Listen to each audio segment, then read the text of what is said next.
यानी कि direct selling में दो तरह से लोग आपके पास आता है, या तो सीधा कस्टमर बन के प्रोडक्ट लेता है, या दूसरा तरीका है आपके साथ ज्वाइन कर जाता है। अब हमें क्या लगता है कि अब तो वो ज्वाइन हो गया, अब वो कुछ भी कर देगा। कोई भी आदमी केवल ज्वाइन करके कुछ भी नहीं करेगा, क्योंकि वो आदमी ज्वाइन किया भी है तो आपके भाव और प्रभाव में आके जुड़ा है। उसको मालूम नहीं कि ये मॉडल क्या है और इस मॉडल से क्या मिल सकता है। थोड़ा बहुत मालूम भी है, वो कुछ उल्टा पुल्टा करेगा, उसका रिजल्ट आएगा नहीं। वो हाथ पैर, मतलब क्या बोलते हैं उसको, रुक के बैठ जाएगा, थक के बैठ जाएगा, अरे ये तो होता नहीं है कुछ। अब क्या है कि एक आदमी जब जुड़ता है हमारे साथ, तो वो उसका जो माइंडसेट होता है, उसका जो मेंटेलिटी होता है, वो कस्टमर वाला होता है, ग्राहक वाला होता है। कई बार आपने सुना होगा, सर सामान महंगा है, सामान दूर मिलता है, सामान कम मिलता है, उधार नहीं मिलता है, ऐसा होता है, वैसा होता है। ये ऐसा शिकायत कौन करेगा, कौन करता है? कस्टमर। अब एक व्यापारी को मालूम है कि सूरत में साड़ी सस्ता मिलता है, वहां से साड़ी लाके बेचने में मार्जिन होता है, तो वो कभी बहाना बनाता है कि सूरत जाना पड़ता है? एक व्यापारी को मालूम है कि लुधियाना में हौजियरी का सामान मिलता है, कभी वो उसने बहाना बनाया कि सर लुधियाना से माल मंगाना पड़ता है? कभी किसी व्यापारी को आपने सुना है कि सर चाइना से माल मंगाना पड़ता है?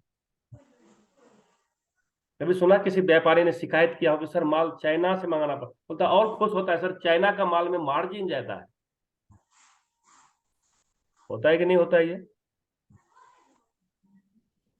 Yes sir. हमारे प्रताप जी हैं पूना में, डेली 25-30 किलोमीटर दूर जाके वो अपना सामान लाते हैं अपने दुकान में बेचने के लिए। ऐसे कई सारे लोग बहुत सारा एक्टिविटी करते हैं हम लोग। मेडिकल का दुकान का, जैसे संजीव जी का मेडिकल का है, सर कहाँ से आता है, समस्तीपुर से आता है या पटना से आता है? समस्तीपुर से सर। समस्तीपुर से आता है, थैंक यू। अब आप सोचिए कि आदमी क्यों इस तरह में कहीं उफ भी नहीं करता है, परेशान भी नहीं होता है, एक बार भी तकलीफ नहीं होता है कि सर माल तो दूर मिलता है, कभी कभी मेल नहीं मिलता है, पेशेंट आता है या कोई ऐसे ग्राहक आता है, बोलता है माल नहीं है, तो कुछ उल्टा पुल्टा भी बोल के जाता है, तो हम कुछ नहीं टेंशन लेते हैं। लेकिन आरसीएम में एक दो सामान ना मिले, सामान दूर में मिले, तो लोग तूफान मचा देते हैं, सर ये सामान नहीं मिलता है आजकल, स्टॉक में खत्म हो गया है। क्यों? पिकअप सेंटर वाले का तो सर फोड़ दे बस चले तो, एक आम आदमी का लगता है कि पिकअप सेंटर घर में ही बनाता है, ऐसे लगता है।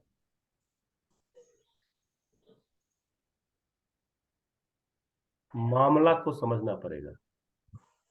हम इस बिजनेस में जब एक आदमी को ज्वाइन करते हैं ना, वो आदमी क्या होता है? ग्राहक होता है। ग्राहक का मतलब क्या है? भगवान। ग्राहक के बारे में क्या लिखा रहता है? ग्राहक ही मेरा देवता है। अब एक भगवान को एक काम पे लगाना है, व्यापारी बनाना, यानी कि काम पे लगाना है, आसान प्रोसेस है क्या?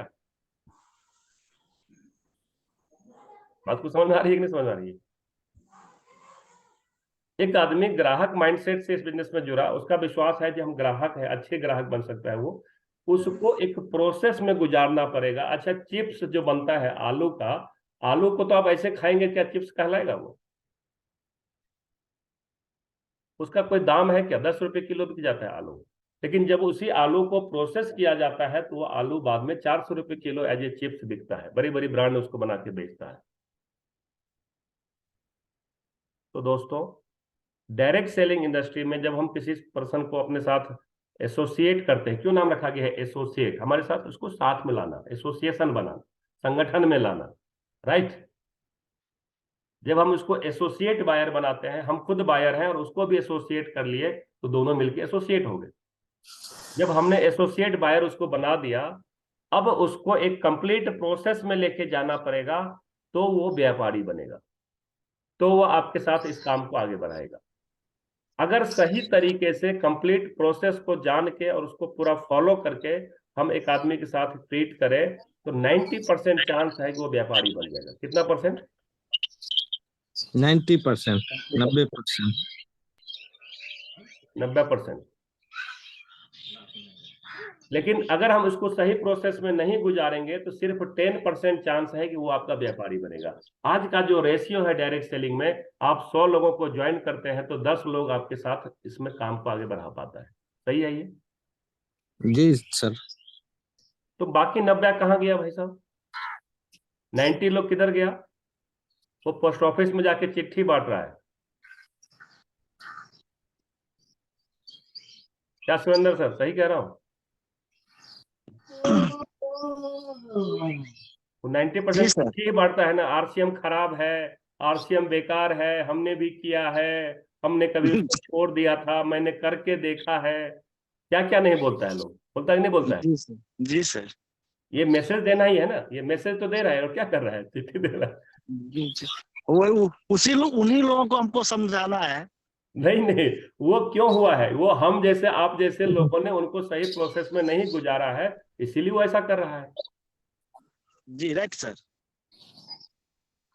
और आरसीएम की भाषा में मैं बोलता हूँ कि वो भूत है, मतलब नॉर्मल भाषा में वो जो 90% जो लोग नहीं कर पा रहा है, वो आरसीएम का भूत है। अब भूत जिधर देखिए मार्केट में घूम रहा है, किसी को कहीं पकड़ लेता है। एकदम सही बात। ठीक है। किधर भी किसी को कहीं पकड़ लेगा। अब भूत से छुड़ाना इतना आसान काम है क्या? भगत ले जाना पड़ेगा। तो साथियों, मामला को समझना पड़ेगा। मामला क्या है? हम एक आदमी को ज्वाइन जब करा लेते हैं इस बिजनेस में, अपने साथ एसोसिएट कर लेते हैं, साथ में ले आते हैं, अब हमारा जिम्मेदारी बहुत ज्यादा बढ़ जाता है। एक आदमी को सही प्रोसेस से गुजारना पड़ेगा, सही तरीका से उनके साथ पूरा प्रोसेस करना पड़ेगा। और अगर ये काम आपने कर दिया, आप इस बिजनेस के जितना बड़ा ये काम, मतलब जितना बड़ा बिजनेस चाहते हैं, जितना बड़ा वॉल्यूम चाहते हैं, लाख का चाहते हैं, करोड़ का चाहते हैं, अरब का चाहते हैं, जितना बड़ा चाहते हैं उतना बड़ा हो सकता है।